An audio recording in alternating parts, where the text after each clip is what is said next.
Welcome to the Northern Business Podcast, a regular discussion with people in the north of England who lead businesses, employ people and have new ideas to help our economy grow. We're produced by Recognition PR, which serves scores of different sectors all across the country, and some occasionally contribute to this podcast.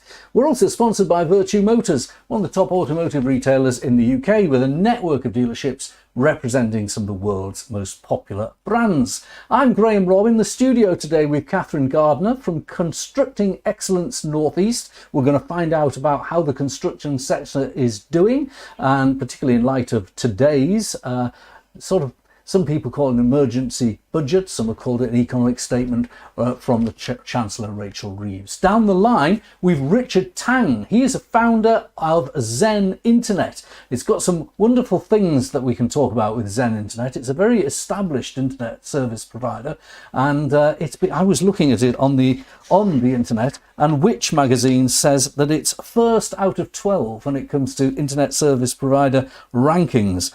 Very interesting reviews. And then also we've got Dominic Beresford-Webb from Total Telecom. And Dominic is supporting an event called Connected North 2025, which this podcast will be broadcasting from in a few weeks' time. We'll hear all about that in a moment.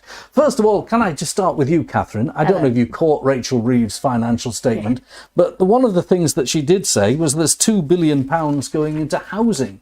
How do you feel the current economy is for the construction sector? Any investment in construction is always welcome. I don't think much of this was very, very new stuff. A little bit of it is too late. We've had an awful period of uncertainty with the change of government, and construction, 90% of construction industries are SMEs. So any volatility, any market, global, local market changes really impacts us. So any investment's really, really welcome. The important bit with this is yesterday's announcement about the £600 million for additional training for the construction sector, because that's the real challenge in delivering anything. I think we all recognise that every industry has its skills challenges, but construction's got a real burning platform about getting the right people in to construct anything these days. But tell us a little bit about Constructing Excellence and the organisations you work with. So I sit on the board for Constructing Excellence in the North East, and we are a partner membership organisation, and we connect clients and supply chain and anybody involved in the construction sector with support with their business in connecting people. We have our own jobs board, so people can then look or support jobs, but we do an awful lot of events around the Northeast as well.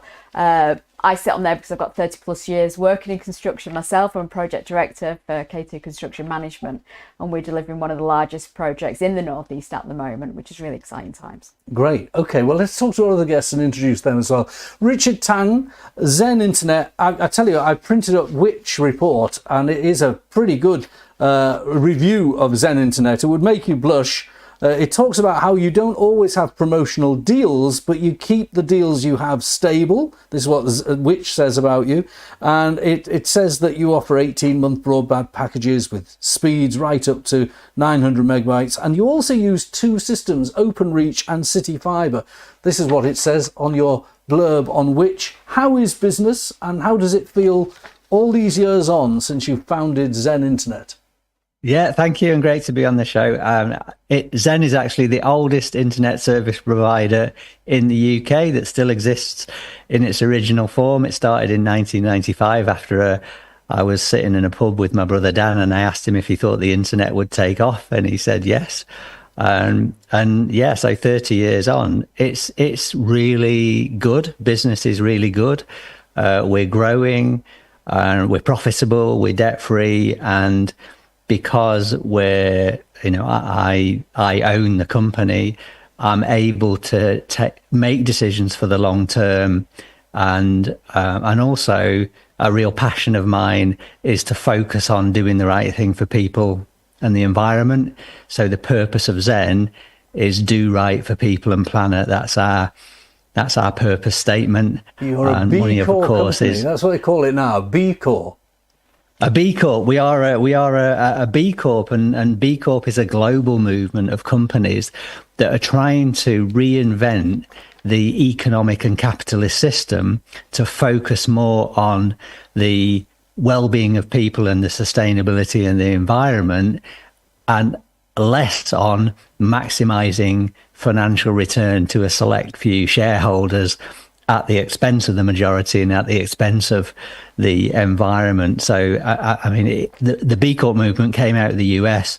There are about, I think, 2,000 or 3,000 B Corps in the UK, of which Zen is one of the bigger ones. But a fantastic movement and a fantastic purpose that aligns very well with ours. But yeah, business is good. We're growing. I mean, we're in a great industry. It's a fantastic time in the UK for broadband.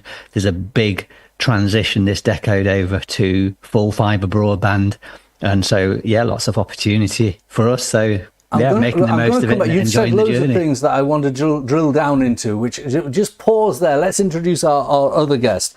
And we got Dominic Beresford-Webb on from Total Telecom. Hello, Dominic. Welcome to the podcast. Now, Dominic, tell us about your business firstly, and also then tell us about Connected North and what that is. Sure, absolutely. Yes, I'm Dominic. I'm head of content for Total Telecom. We are a publishing and global events company that focus chiefly on telecoms, but also the wider digital economy. When it comes to Connected North, which is an event happening April 23rd and 24th, we're essentially looking at how connectivity is underpinning the digital economy, and it's all about utilizing that connectivity to drive social and economic growth across the north of the UK. So that includes parts of the Midlands, North England, of course, and Scotland. It's the chief areas that we look at, and we cover a wide variety of topics around developing the latest in gigabit connectivity, be that via fibre or 5G and other wireless kind of methods. Looking at digital skills, digital inclusion, and also some of the exciting stuff that's going on around connectivity in industries as well. All right. Well, that's great. We'll plug the event in a minute, because I'm going to take this podcast to that event so we can learn more. But let's just try and stitch these things together. Construction, technology, you'd think they wouldn't stitch together, but they do increasingly, don't they? Yeah, we've seen some real advances in construction. We're still behind the curve. We still use concrete the same way the Romans do, and we've not quite worked out a way of laying bricks from home. But really, in the way that buildings are designed and modelled, we've been using 3D technology, 5D technology now for a number of years, and we're even seeing buildings start to be 3D printed on site. Yeah. So yeah, we're catching on. With And some of the regulations that are coming into building, for instance, the Building Safety Act, the technology needed to deliver the material history. Yeah, the golden thread. The golden thread, that's the words I was grasping for. Rather like the Food Safety Act, where you've got to trace an item of food from the farm to the supermarket shelf. Yeah. It's almost like that, isn't it? It is. And rightly so, because what we're seeing now is not only do we need that provenance of everything's been designed correctly, manufactured correctly, particularly more increasingly global products, to then know that they're going to be safe for the period of time. And when they get, we're seeing now what we're calling urban mining, where a building that's past its life, if we've still got the provenance of the steel, for instance, that's in that can be reused in a future building. So it's really, really interesting and really exciting having this golden thread right through a material level. Now that's fascinating. That's urban mining has introduced this podcast to a new phrase, which I'm going to bank and take away and use. But it does make sense, doesn't it? If you're demolishing a building that's got a steel frame, we're not actually making virgin steel anymore. Soon the blast furnaces that make it will have gone. Yeah, they will. And it's the steel is, if you can use it still as its kit of parts, you don't even have to resmelt it. If we can, we still know what the integrity of those individual members are. But we've seen I've been involved with some of the works at Teesworks and the recycling of the aggregates and the old slag and stuff like that. It's more important that we're a very polluting industry in construction, that the more we can reduce our carbon footprint and, get some economic benefit from reusing those things, the better. That's great. Now let's bring in Richard. So this is B Corp principles we're hearing from Catherine. But I want to ask you about your story, Richard.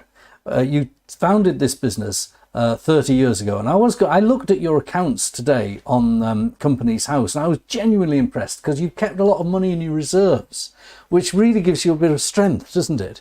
You haven't just taken it away and lived a golden lifestyle, or maybe you do live a nice lifestyle. But you have kept back in the bank more money than many other businesses in IT do. Yes, absolutely. And I guess it's, again, making decisions for the long term.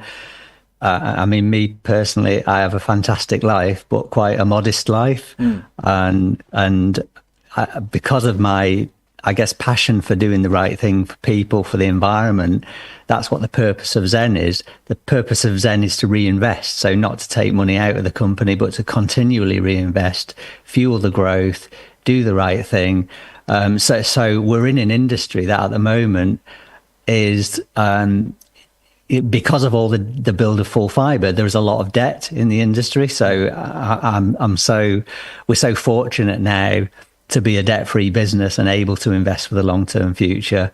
And again, it's an industry that's growing. So we grew by about 10% last year, which is fantastic, double-digit growth. Well, I just for the listeners and viewers, I looked at, you were turning over, if I got this right, about £120 million a year. Yes. Which was a very significant business. It's not like a super multinational business, but as an SME, that's more the large side of things, right? And you've got all the relevant objectives in your annual accounts, and you over the years you've grown tens of millions in the bank. Your profit is modest, but sustainable, and surely that's the right approach: modest but sustainable profits. Well, absolutely, and with any business, it is this balance of to what extent do you invest for the longer term future and deliberately depress profits. But of course, you can't do too much investment because you don't want to end up in a loss-making situation where you then struggling to pay the shorter term liabilities. So it is always this balance between long and short term. But we do have this big advantage that as sole shareholder, we're not beholden to private equity or to the city or to hitting the next quarterly target or the next annual target. We can take a view that we're going to make this investment in this decade, which is the transition to full fiber, and that's going to be a 5+ year investment, which will depress profits but fuel growth in the long term. And that's what we've been doing for 30 years. And one of the things that I guess is a bit counterintuitive is some people say, well, how do you balance that desire on the one hand to do right for people and planet, but on the other hand, you're a business, you need to grow, you need to make money, you need to make hard-nosed decisions. And I always say, look, these things are not one or the other. If you do the right things for your employees, you get loyal employees, and over a quarter of people at Zen, we employ over 600 people here in Rochdale. Over a quarter have been here for over 10 years.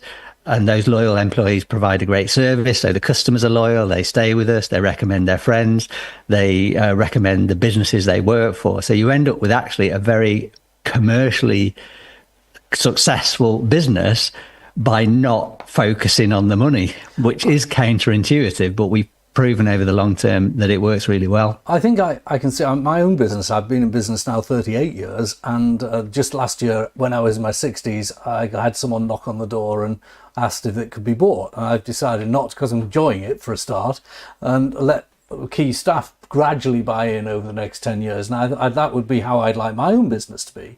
What about your business? It's significantly larger than mine. Mine's only 2% of yours, but how will you exit the business? Not that you're going anywhere now, but will the staff be able to actually have a taste? Yeah, that's such a good question, because I'm just one person. I'm not going to be around forever.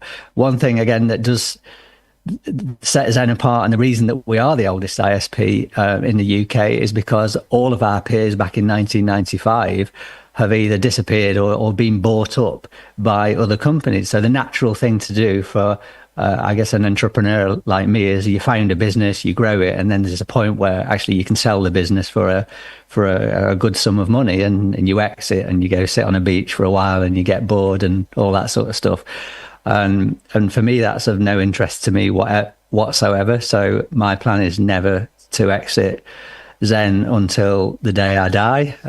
And so then the question is, well, how can I best retain the values within the company after I'm gone? And I've given quite a lot of thought to this, because the economic system that we operate in isn't set up for people who want to do that. What my solution that I've got so far is that in my will, I've written a wish that my shareholding in Zen goes into a trust, and my letter of wishes to the trustees says, stick to the values, don't sell out. So that is my solution, and hopefully that won't happen for a very long time, but that is my long-term goal, is that Zen just continues beyond me doing what it's doing. It is refreshing, and I've got to say, I haven't I've interviewed lots of entrepreneurs in my life, but I've not often come across this. There are some exceptions, but I haven't often come across it. Can I ask you about, I hope you don't mind me asking, these are quite questions because it's a private business, these are private matters. Do you think, you said you own the business, do you think that the way the government is going about taxation of business, that sometimes the government think they own the business? They're telling us how much to pay, they're telling us how much to hand over, they're regulating in many ways, but you own the business, I own my business. Whose business is it?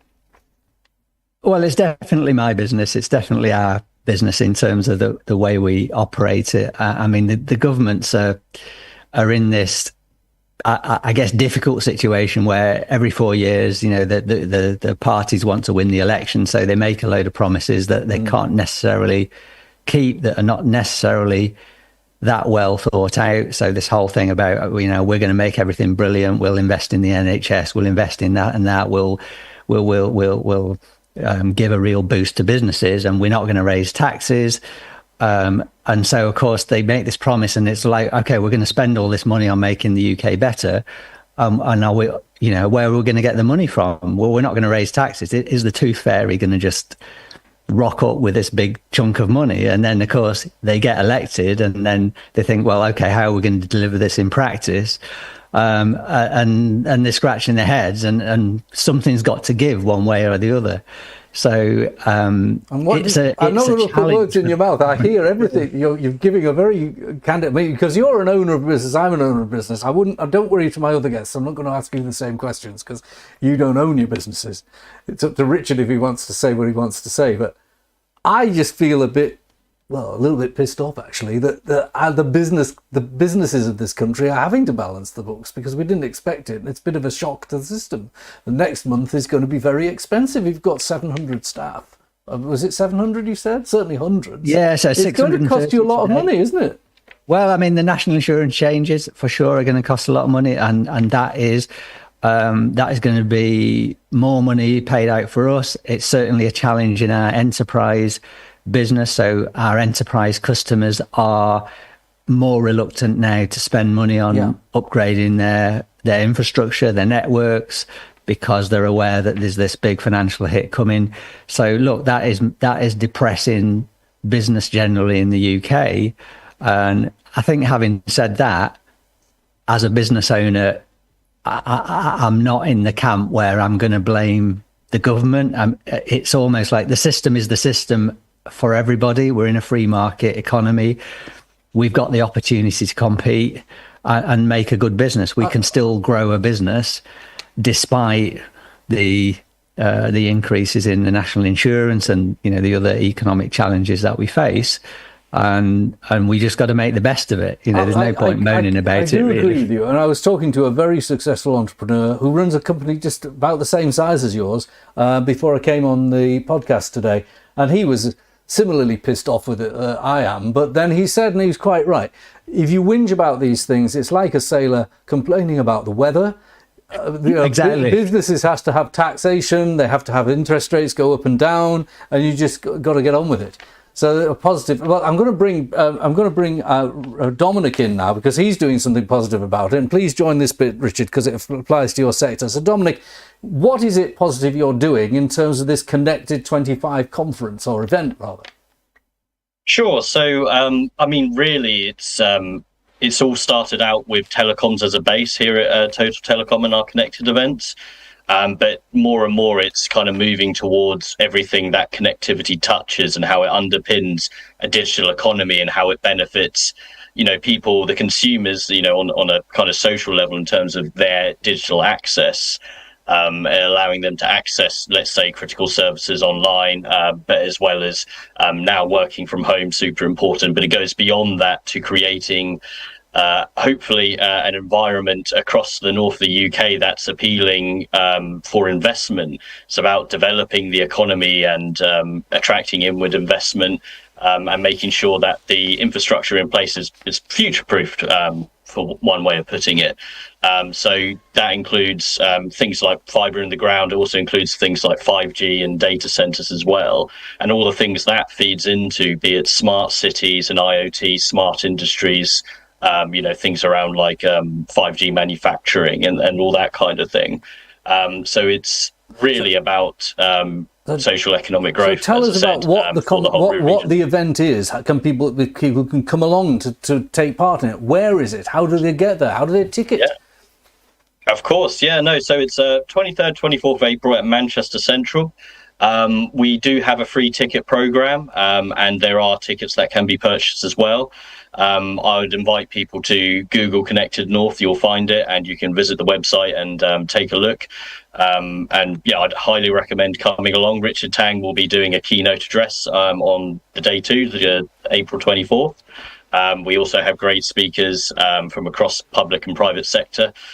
So that includes leaders from Openreach, City Fibre, Fibrous, Virgin Media O2, but as well as CEOs from Liverpool City Regions Combined Authority, Sheffield City Council as well as Manchester's, the Greater Manchester Combined Authority. So there's lots and lots of different people to talk to and mix with, be that public or private sector. And it's all about the digital economy, digital infrastructure, and making things better for the region in general. Thanks, Dominic. Richard, one last word from you before I go to Catherine. You're going to be giving a keynote. Are you going to give us a little bit of a taster of what you want to talk about? I will indeed. And first of all, I'd just like to say I've been to Connected North for a number of years. It's on annually. It's an absolutely brilliant event. There's loads of people there. It's absolutely fantastic for networking. If you've got any interest at all in the digital economy, connectivity, telecoms, that is the place to be. So get yourself along. I'm going to be talking about the full fibre wacky races, as I call them. So the opportunity in this decade to build full fibre has been adopted by about 100 full fibre builders across the UK, big and small. And it feels like the wacky races, let's build this fibre network as fast as we can and make a profitable business. And so the purpose of my talk is to give an update, my own personal view, plus the views of some of the main industry CEOs on where we are, who's winning, who's losing, what is going to happen over the next few years, what are the big opportunities for businesses and in our sector. It's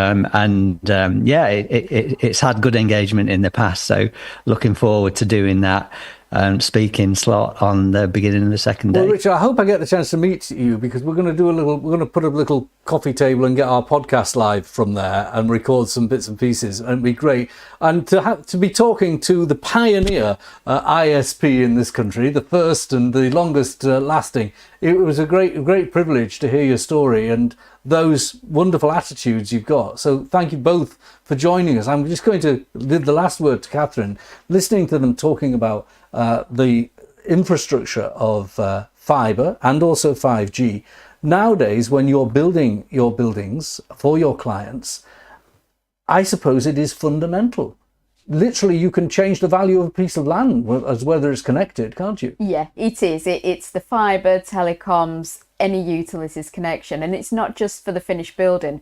One of the challenges we have with construction, as you said, we've become more digitised. Getting that temporary connection to a site years before the building could be finished, that's a big challenge. And one thing that the connecting infrastructure in this country is one of the next big challenges. Well, we could talk a lot longer. Thank you everyone for joining us. If you want to be a guest on the Northern Business Podcast, do get in touch. It's easiest to get in touch on LinkedIn, Recognition PR.